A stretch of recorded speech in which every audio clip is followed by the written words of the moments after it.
Buenas, ¿qué tal? Estamos de vuelta. Saludos, moradores del refugio. Nos encontramos viajando entre ruinas, explorando cuevas, cimas, recorriendo el mapa en busca de nuevas aventuras. Eso sí, siempre acompañados de Jaime Barón. Un saludo, aventureros. Y el que os habla, Víctor Vera. Hoy estamos nosotros dos solos, ni Alma ni Daniel han podido venir, así que aquí estamos. Y vosotros, claro, los que nos escucháis. Y los que tenemos en el chat en directo, que todo lo que nos vayan contando y opinando, pues iremos leyendo cosillas. Bueno, pues tenemos una noticia que daros, y es que no sé si os habéis enterado, pero la empresa estadounidense United Launch Alliance, la ULA, lanzó este lunes pasado desde Florida su nuevo cohete Vulcan Centaur con el módulo Peregrine cargado de instrumentos de la NASA para analizar la superficie de la Luna. Así que ya están empezando a lanzar cositas para allí, para todo el proyecto Artemisa, y nada, ir avanzando estudios, ir avanzando pues todo lo que les sea necesario para todo el proyecto Artemisa salga bien, ¿no? También he visto por ahí que están retrasando los lanzamientos a la Luna directos, así que supongo que no estarán listos, sobre todo la NASA, porque por lo que estamos viendo, SpaceX está intentando ir lo más rápido posible, lo que les dejan, pero aún así parece que los de la NASA no lo tienen tan claro, lo están retrasando. Y bien, pues tras saludar como es debido y presentarnos ante los restos perdidos, plantaremos nuestra hoguera, saludaremos y, como es habitual, nos sentaremos y hablaremos mientras llenamos nuestros estómagos. En el episodio de hoy hablaremos de nuestra serie de grandes misterios, la Cueva de los Tallos. Y bueno, la Cueva de los Tallos se encuentra en la República de Ecuador, en la provincia de Morona Santiago, en la zona montañosa irregular llamada pues la Cordillera del Cóndor. Debe su nombre a ser el hábitat de aves nocturnas llamadas tallos que habitan las numerosas cuevas en las selvas andinas de América del Sur. Y bueno, en esta cueva el acceso principal, que aparte de ser muy difícil de llegar, bueno, ahora ya no tanto porque ya han hecho caminos y se puede acercar bastante en vehículo, pero no deja de ser bastante complicado porque hay un buen trecho andando. Y normalmente las expediciones que se hacen, pues hay que llevar mucho equipo. Aún es complicado llegar allí, ¿eh? Y bueno, el acceso principal de la cueva consiste en un túnel vertical llamado la chimenea, y la boca o entrada es de unos 2 metros de ancho y 15 metros de largo en la abertura, y tiene aproximadamente 63 metros de profundidad. La bajada, desde el punto donde se inicia el descenso, es de 90 grados en vertical, o sea que tienen que bajar haciendo rappel, sí o sí. Y tiene 48,9 o 49 metros de caída. El descenso solo se puede realizar utilizando la cuerda para escalar, arnés y descendedores, lo que decía, para hacer rappel. Y una vez que se ha descendido por la chimenea, uno se encuentra en un espacio gigante de unos 7,8 metros de ancho y 68 metros de largo. Luego, tras avanzar unos 20 metros hacia el este, pues se presenta otra pequeña bajada de 5,6 metros de altura para definitivamente entrar a los diversos túneles que miden un total de 4,6 kilómetros que hayan visto, porque esto pinta que es muchísimo más grande. Se puede hacer senderismo perfectamente ahí abajo, solamente que en vez de hacer senderismo al aire libre, está el senderismo a cubierto, para cuando llueva, pues oye, para los que no les gusta la lluvia, pues ni tampoco portar paraguas, por supuesto, pues hacer senderismo, pues, oye, no me parece bastante guay. Senderismo y arrastradismo, se dice. Arrastradismo. Porque hay muchos trozos que es imposible pasar de pie. Hay que pasar a gatas, ahí con los codos, pim, pim, pim. Y con cuidado, porque si te levantas un poquito más de la cuenta, te pinchas con las estalactitas. Sí, sí, esto es una aventura en toda regla y vamos, o sea, esto no creo que lo pueda hacer todo el mundo. Esto es gente que necesita, a ver, no necesitas estar en plena forma, pero vamos, que como seas un sedentario de primera categoría, esto no es una aventura recomendada para ti. O sea, ya el descenso ya me parece tela marinera. Pero es que además, o sea, es lo que tú dices, no es solamente empezar a bajar, sino también cómo llegar ahí.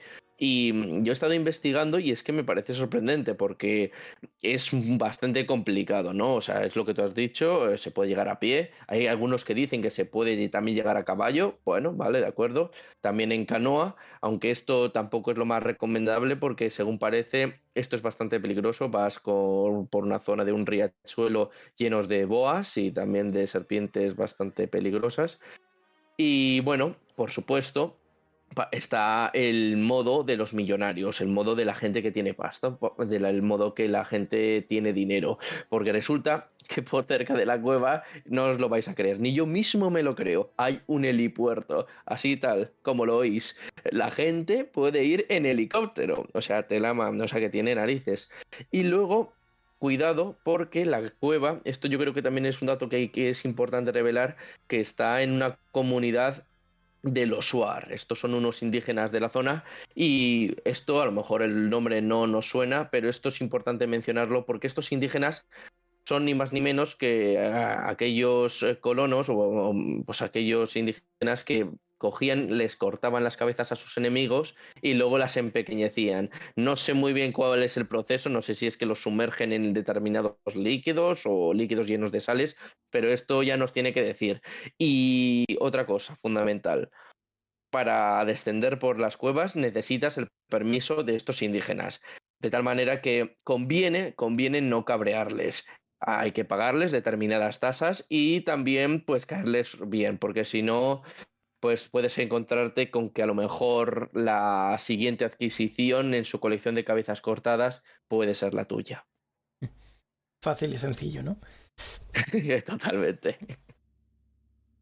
Pues sí, sí. No, a ver, ahí sí que es verdad que hay un helipuerto, ahí hubo una expedición que es bastante conocida, en el que participó Neil Armstrong, que precisamente hicieron eso, ¿no? Con los helicópteros acercaron todo el material que necesitaban y los miembros del equipo a la cueva. Creo que fueron unos 100 personas más o menos las que componían esa expedición. Y así es, llegaron con helicópteros y se introdujeron dentro y hicieron bastantes cositas, ¿no? Eh, hay un, no hay tantísimas expediciones, pero sí que han habido unas cuantas. Y entre ellas hubo una que intentaban hacer con un documental o una película, no recuerdo bien. Y dentro del equipo pues tenían un buzo profesional y llegaron a un punto en el que no podían avanzar más, sino se introducían bajo el agua para pasar el trozo que había inundado, ¿no? Pues resulta que precisamente el buzo profesional dijo que imposible, que a partir de aquí ya no se podía avanzar más. Y algunos miembros del equipo, que no eran profesionales, pues decidieron meterse a su riesgo y cuenta y bucearon unos 10 metros y salieron por el otro lado y no pasó nada. Tuvieron esa suerte de poder salir. Suerte, milagro, o porque efectivamente, sí, sí, o sea, esto también, lo lógico es que esto que voy a decir lo dijera Alma, porque Alma ya sabemos que también aparte de bruja, es una gran aventurera y creo que en alguna que otra vez nos dijo que había hecho algo de espeleología, me suena.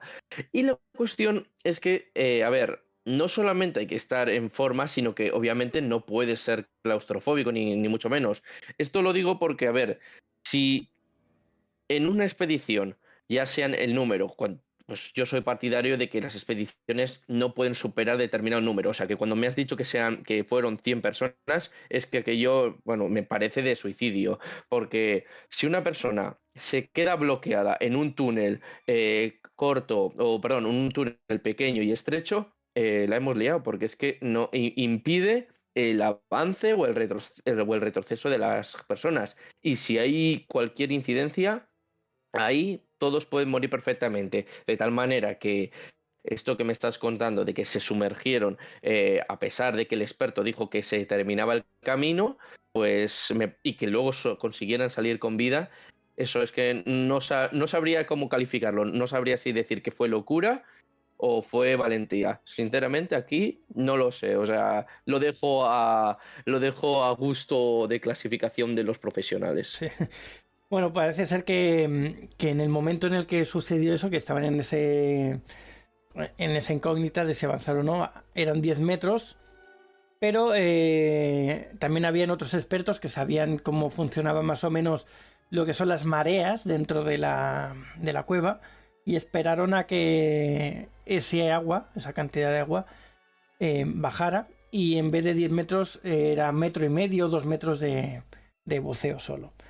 Entonces pudieron salvar ese escollo, ¿no?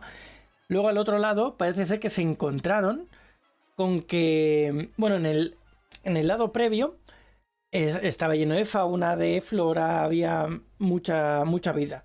Pues parece ser que al otro lado no había nada. O sea, nada de animales, nada de plantas, nada. Pero sé que se encontraron unas letras en la pared escritas. No sabían decir en qué idioma estaban escritas, pero parece que ser que decía algo así como que tuviesen cuidado, que había peligro, que no avanzaran o algo así. Decían que estaba ahí escrito. Ya te digo que no entendían lo que ponía, pero parece ser que era algún tipo de advertencia.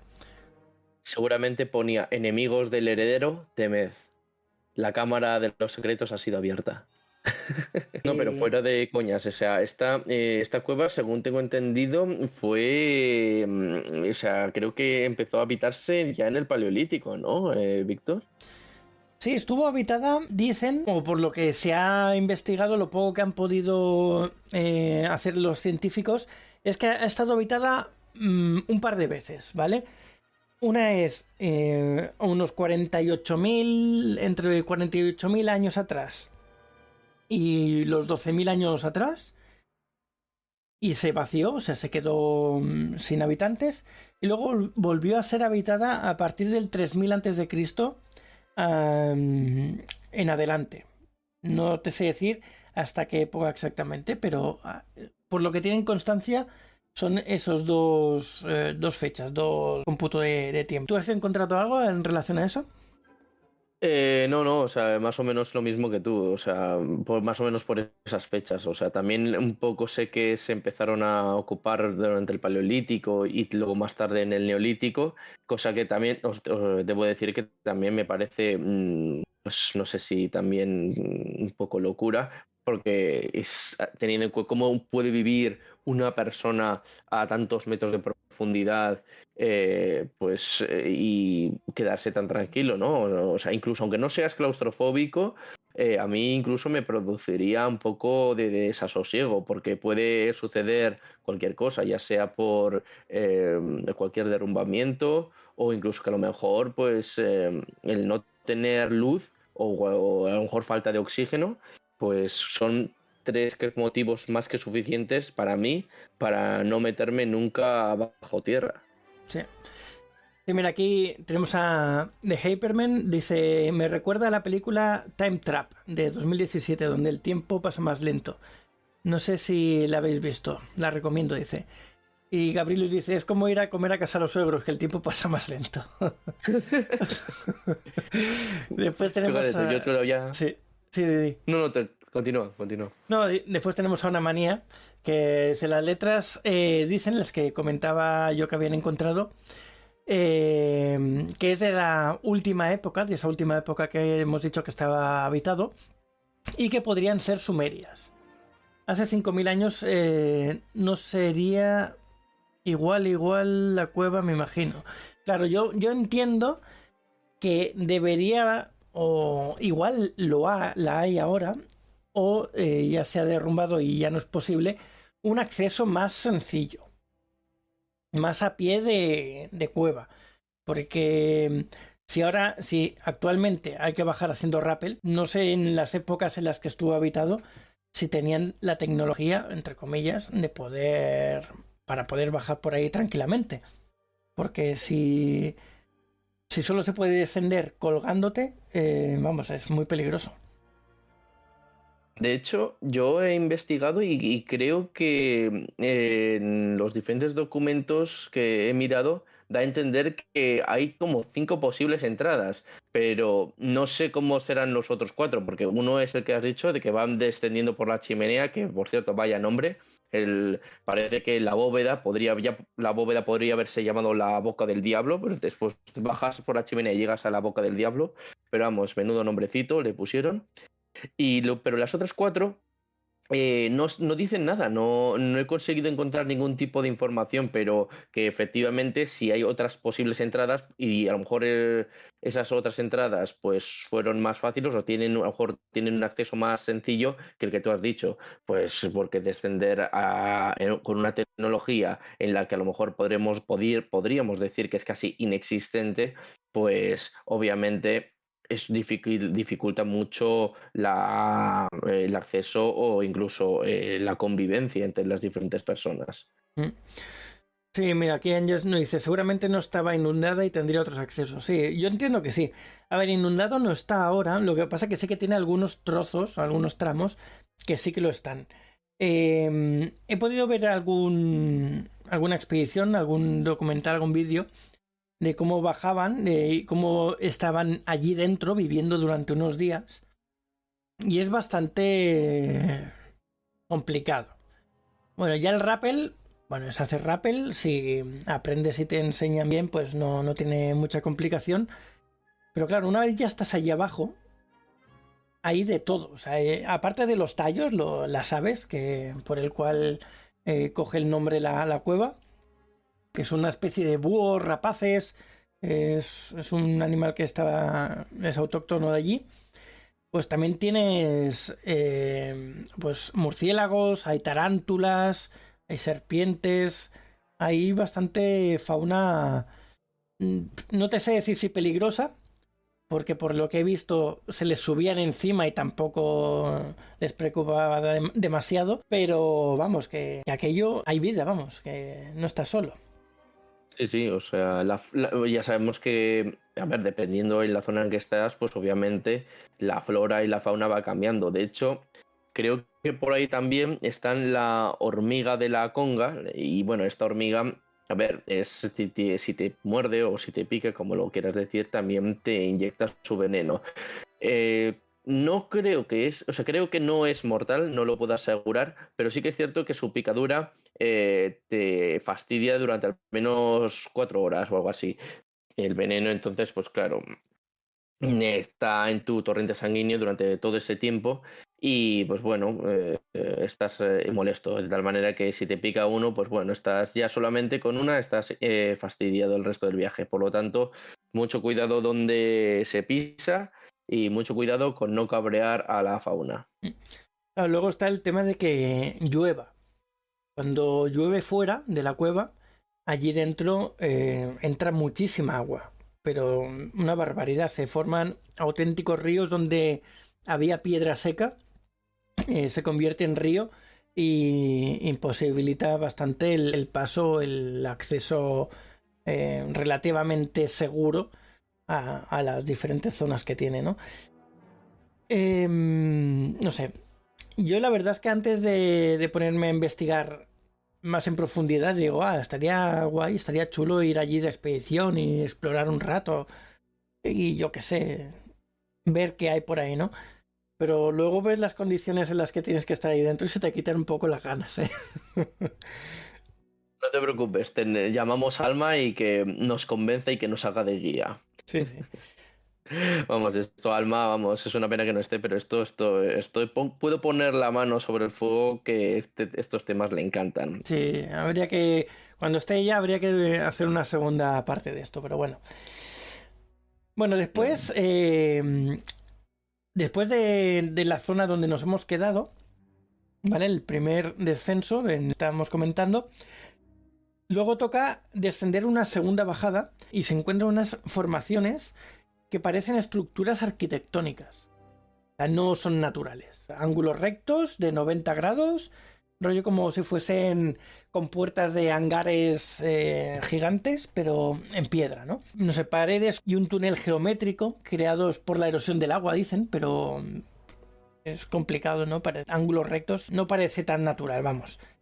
Y de inmediato se continúa a una sala grande o galería que tiene de largo 2,9 kilómetros y aproximadamente 50 metros de ancho.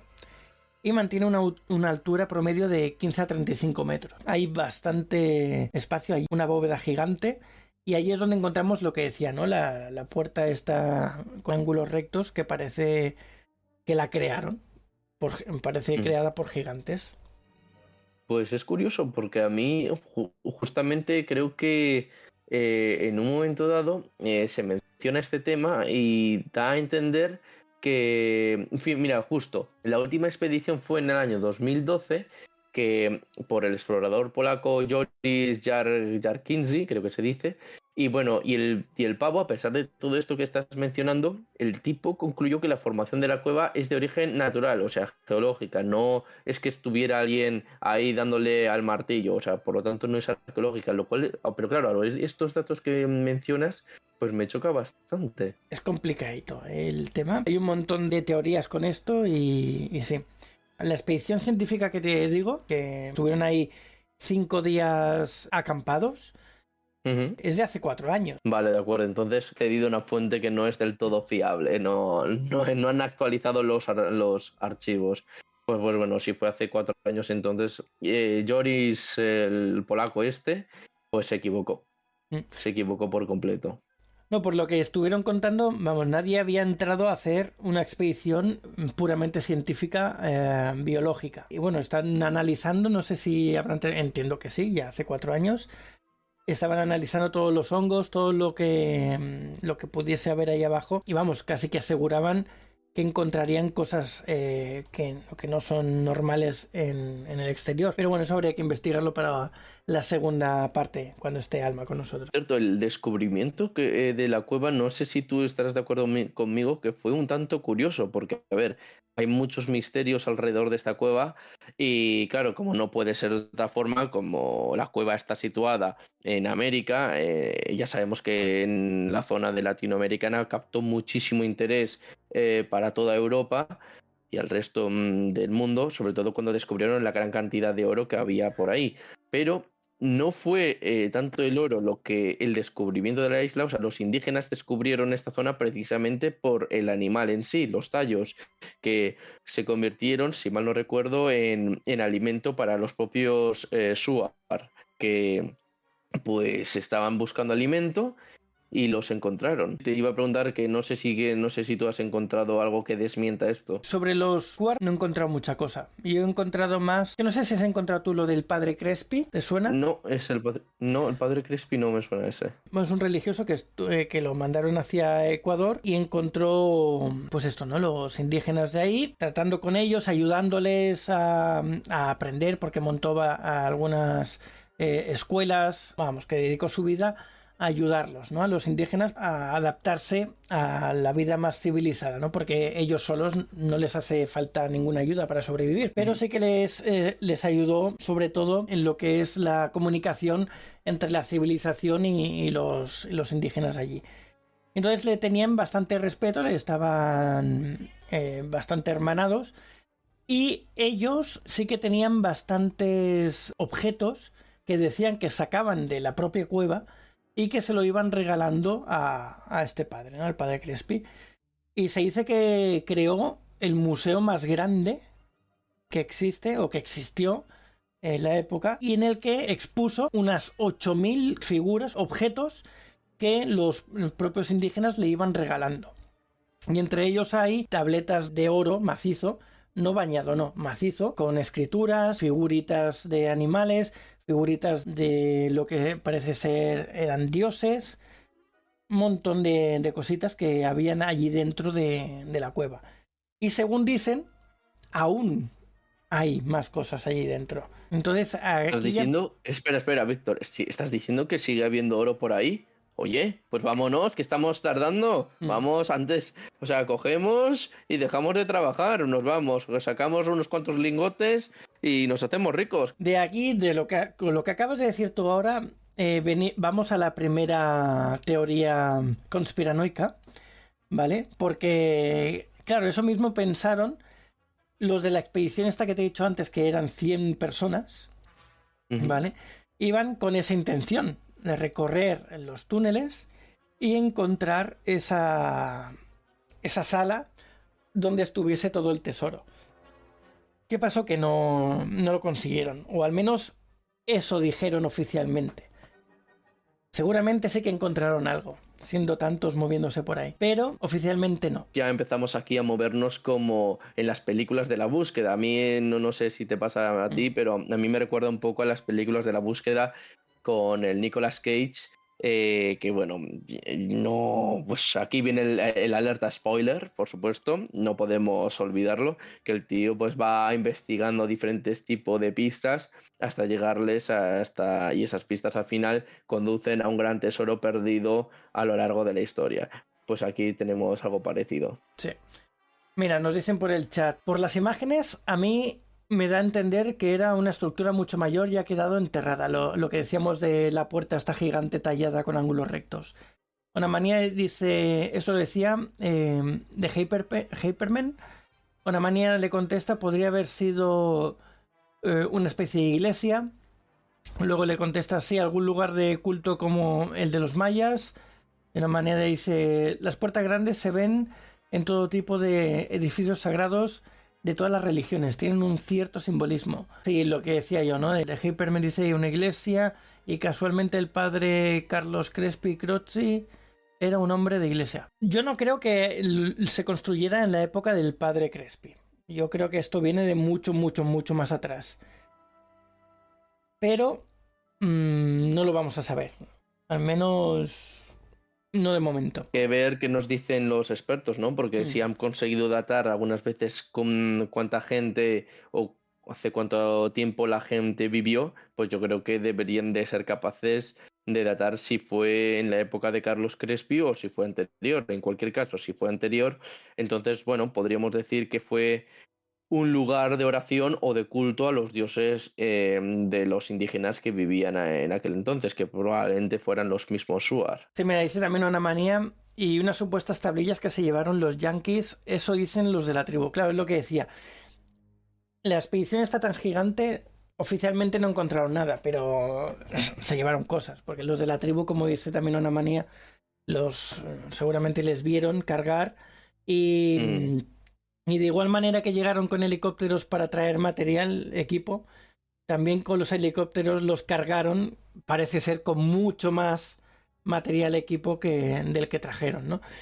Entonces, claro, es difícil desmentir algo que están ocultando tan fervientemente, pero claro, si hay testigos, pues algo hay, eso es seguro, ¿no? Claro. Efectivamente.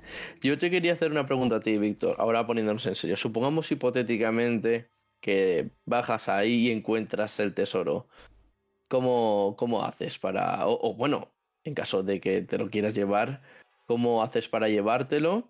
Y bueno, si lo compartirías con algunas personas, con alguna otra peña. Pues si lo encontrara ya sería un logro. Ya es decir, lo he encontrado y sé llegar, ya vamos, ya eres el más famoso del planeta casi. Pero sí, claro, al final habría que decirlo y compartirlo pues con la ciencia, ¿no? Básicamente. Pero bueno, también depende mucho porque, claro, es que aquí entramos en otras teorías en las que se dice que aún hay guardias ahí abajo custodiando los tesoros. Pero guardias no indígenas ni nada que conozcamos, sino razas extraterrestres que están por ahí, ¿no? Eso sería otra de las teorías. Bueno, y de aquí quiero entrar también en otra figura, que es el arqueólogo el Juan Moritz también. A él le gustaba explorar, le gustaba ayudar también a los indígenas a preservar todo aquello y no dejaba o intentaba que los que iban allí a expoliar más que nada pues lo consiguieran, ¿no? Se cree que él llegó hasta una sala donde encontró una tumba, la típica tumba de las pirámides de Egipto. Pues parece ser que había allí, en la sala esta, un gigante vivo custodiando esta tumba, este ataúd. Y parece ser que, bueno, pues tuvieron conversaciones y demás. Hubo aquí bastantes cositas raras. No se cuenta mucho más, o al menos de lo que yo he encontrado, no he encontrado mucho más de esto, pero según lo que él decía, siguen ahí custodiando lo que haya, lo que sea que haya. Ostras, a lo mejor hay algún tipo de fuerza superior que lo que hace es, pues bueno, vete a saber, a lo mejor no solamente hay oro, a lo mejor hay una especie de fuerza superior que, vete a saber, me estoy aventurándome ya entre lo gran paranormal, pues que hace que evita que envejezcas. En el chat nos dice de Hyperman: mira el Museo Templo del Sol de Quito, tiene unas puertas similares de estructura, súper antiguas.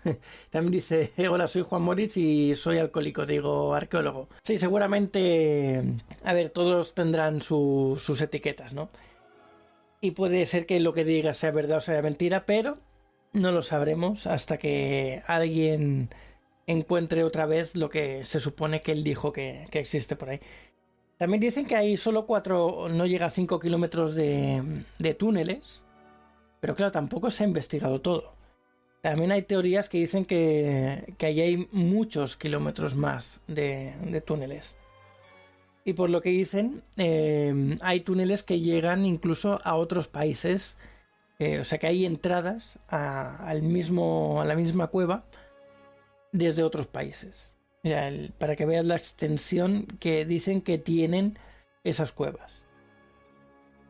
Madre mía, o sea que ahí, o sea, puedes colarte en un país en plan sin tener que mostrar pasaporte ni documentación. Oye, esto yo quiero pasar a México de esa forma. Sí, no, de aquí nos vamos a la teoría de Agartha, que también la encontramos el otro día con la isla de San Borondón, ¿no? ¿Te acuerdas? Hicimos así una teoría múltiple. Pues un poquito la llevan hacia allí también. El hecho de la tierra hueca, de las civilizaciones intraterrenas, también la llevan un poco a este terreno. Y dicen que la cueva de los tallos es una de las entradas a todo esto, ¿no? Y que parte de los tesoros que están escondidos pues pertenecen a civilizaciones intraterrenas o extraterrestres que viven por ahí ocultas y que va a ser bastante difícil encontrar. De todas formas, no conviene tampoco desvelar muchas cosas porque resulta que he descubierto que en un momento dado, pues había este señor que era Petronio Jaramillo, que pues bueno, también estaba pues ayudando a desvelar a otro individuo, creo que se llamaba Stan o algo así, ¿no? Sí, Stan Hall. Pues Stan Hall, no Stan Lee. Pues bueno, el Petronio Jaramillo pues se puso en contacto con el Stan Hall pues un poco para ayudarse mutuamente a resolver este misterio que tenemos que toca en el día de hoy. Y bueno, pues pocos días después de hacer el contacto, Petronio Jaramillo fue asesinado cerca de su casa. Entonces, pues bueno, este tipo de cosas son las que van alimentando las teorías conspiratorias o conspiranoicas, perdón. Y claro, cualquiera podría pensar que fue mera casualidad, pero nunca dejas de pensar y quedarte con el run run de decir, ¿y si todo está bailado? No, igual que el Juan Moritz también tuvo una muerte, parece ser en la carretera. No sabemos si fue porque iba bebido o porque realmente habló más de la cuenta cuando a otros no les interesaba. Y aquí una manera donde dice Eric von Daniken también estuvo por ahí dando vueltas. Sí, además tenía buena relación con Juan Moritz. También no recuerdo si también estuvo cuando encontraron la tumba o Juan Moritz se lo explicó y le enseñó algo. No recuerdo bien ahora ese detalle. Pero parece ser que Eric von Daniken también murió poco tiempo después en extrañas circunstancias, ¿no? Al final no se sabe si realmente fue algo fortuito o los quitaron del medio porque sabían demasiado. Ujú. Sí, sí, mira, y de Hyperman dice algo también del propio Moritz, que habías mencionado, que efectivamente hay seres superiores bajo tierra, ¿no? Un poco lo que tú habías dicho, Sí. que ya sean seres extraterrestres o, por ejemplo, seres, o voy a llamarlo espíritus de esa forma, pues que están pros, que son los guardianes de esa zona y que si te adentras a profanar su santuario, pues corres el riesgo de enfermar o de sufrir una muerte mucho más pronta, o sea, una muerte pues antes de lo debido, ¿no? A ver, se dice también que hay pirámides ahí abajo escondidas.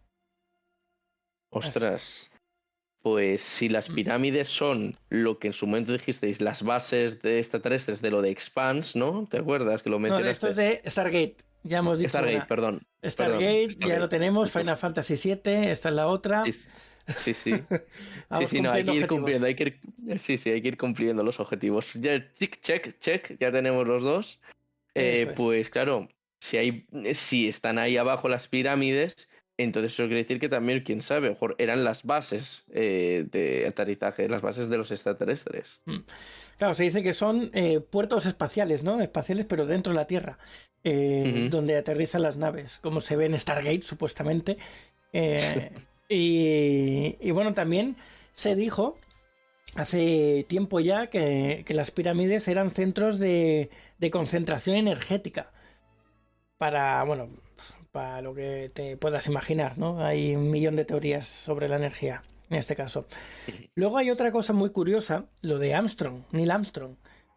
Es curioso que Neil Armstrong, después de haber estado en la Luna y conocer, entre comillas, también las teorías que se dicen que de lo que él vivió allí en la Luna, ¿no? De que encontró estructuras, todo esto está desmentido oficialmente, ¿no? Que encontró estructuras, que encontró vida, una civilización extraterrestre parece ser. Encontró bastantes cosas que no se saben, pero parece ser que sí. Es curioso que después de haber vuelto de la Luna, se interesara por ir a la expedición de la Cueva de los Tallos, ¿no? Teniendo la Cueva de los Tallos todas estas teorías que tiene también. Entonces, no sé, igual hilamos aquí cosas, ¿no? Entre la Luna y la Cueva de los Tallos, ¿qué? Sintió la llamada, ven a la cueva de los daños. Sí, sí. Sí, mira, en el chat nos dice una manía. Yo he escuchado que son máquinas de energía, hablando de las pirámides. De Hyperman dice justo, se simboliza mucho en las pirámides que son un punto energético, que son puntos energéticos. Y una manía dice, numéricamente tiene mucho misterio. Sí, también. En las pirámides hay otro chorro de teorías que, vamos, son inacabables. Mm.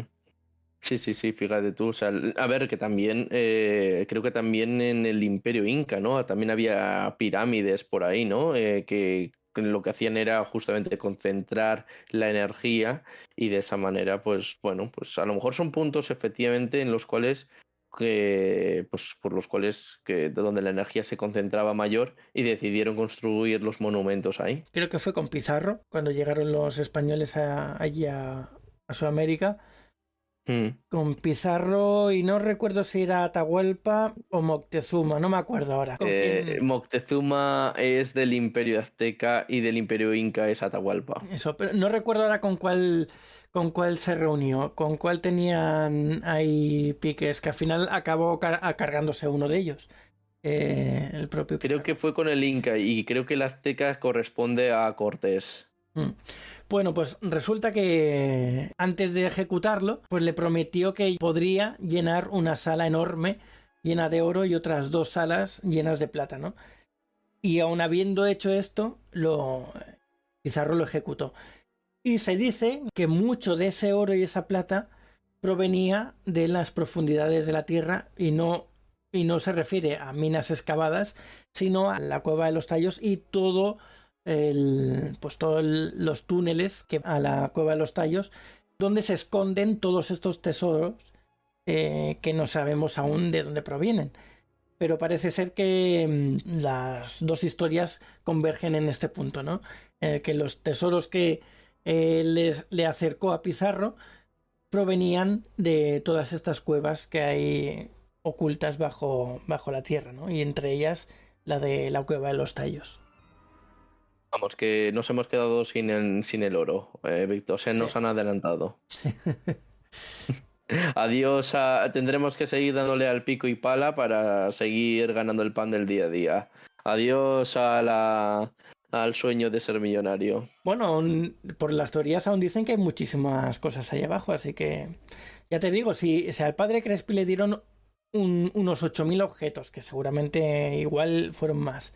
8.000 objetos de oro macizo. Y ante Bizarro llenaron una sala entera de oro y 2 salas de plata. Hay más. Y por lo que se decía, podía haber llenado muchas más salas de oro y plata.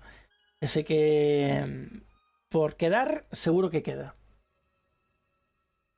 Bueno, madre mía, pues eso sí, cuidado con dejarse llevar por la ambición, porque si el precio que hay que pagar para obtener todo ese oro es dar a cambio tu vida, entonces ya no lo veo tan claro. Como se suele decir, como solían decir los indios, mal trueque. Eso es mal negocio, ¿eh? O sea, además dicen que también que cuando mandó a traer todo ese oro, parece ser que les dio un mensaje oculto a los portadores para que en lugar de traer más, lo fuesen a esconder. Y entonces una de los sitios donde se escondió pues fue en las cuevas que van a caer a la cueva de los tallos también, ¿no? Bueno, hay muchas cositas. Pero mira lo que dice por aquí una manía. Dice que él fue un día y a pesar de que no vio nada, sí que es cierto que te conoce a una persona que sí que ha visto cosas. Sí, pero aquí están hablando de lo que ha dicho de Hyperman. Dice, sí, y hablando de energías, ¿habéis oído lo de lo que se hace cada día 11 en Montserrat? Que se reúne gente en un punto en concreto y donde dicen se puede observar luces y demás cosas. Lo haces desde hace 12 años. Podríais hablar de ello un día.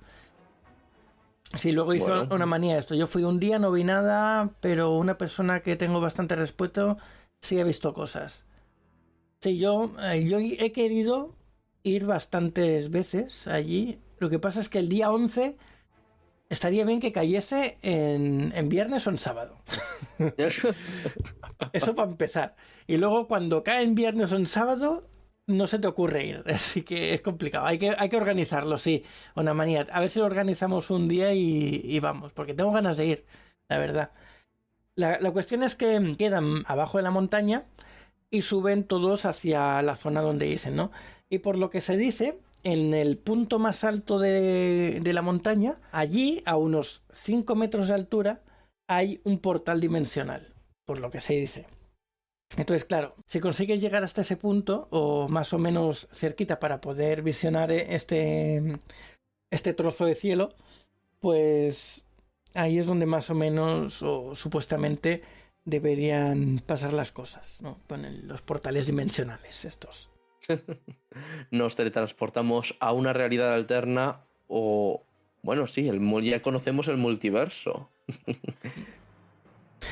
No, sí, hay muchas cositas chulas en este también, en esto de Montserrat. Habría que tocarlo un día. Ya lo estás apuntando, Víctor. Sí. Es que aviséis cuando pongan un ascensor. Estaría bien, ¿eh? Un montacargas ahí. Sí, ahí para no tener que hacer el descenso en rappel, pues oye, un ascensorcito, que planta séptima, ahora vamos a la planta -2. Y menos 200. Pues sería buen... O sea, si se quiere hacer el ascensor espacial, ojito con lo difícil que es eso, te tienes que ir a más de 100 kilómetros de altura, y eso como mínimo, pues podrían empezar a ensayar con la cueva de los tallos, ¿no? Que son 100 metritos de nada. Sí. A ver cómo lo hacen. Tras tanta charla y llenar nuestros estómagos de deliciosa comida y bebida, abandonaremos nuestra hoguera en busca de alguna otra aventura. Pero no antes de deciros alguna de nuestras redes sociales para contactarnos. Podéis escucharnos, aquellos que nos escuchéis en diferido, en el directo cada semana en nuestro Twitch, el canal Saga-Galdin, todos los viernes a las 7 de la tarde hora española, donde grabamos los episodios y tenéis el chat en directo para comentarnos. Luego tenemos nuestro servidor de Discord, que es Saga Galdin, todo junto, y tenéis el link directo en el chat del directo. Luego el Instagram y el TikTok de Alma es @alma_mínguez, el de Jaime es @jbarongrau, barón con B. Y tanto Daniel como a mí los podéis encontrar en cualquier red social como @sagagaldin.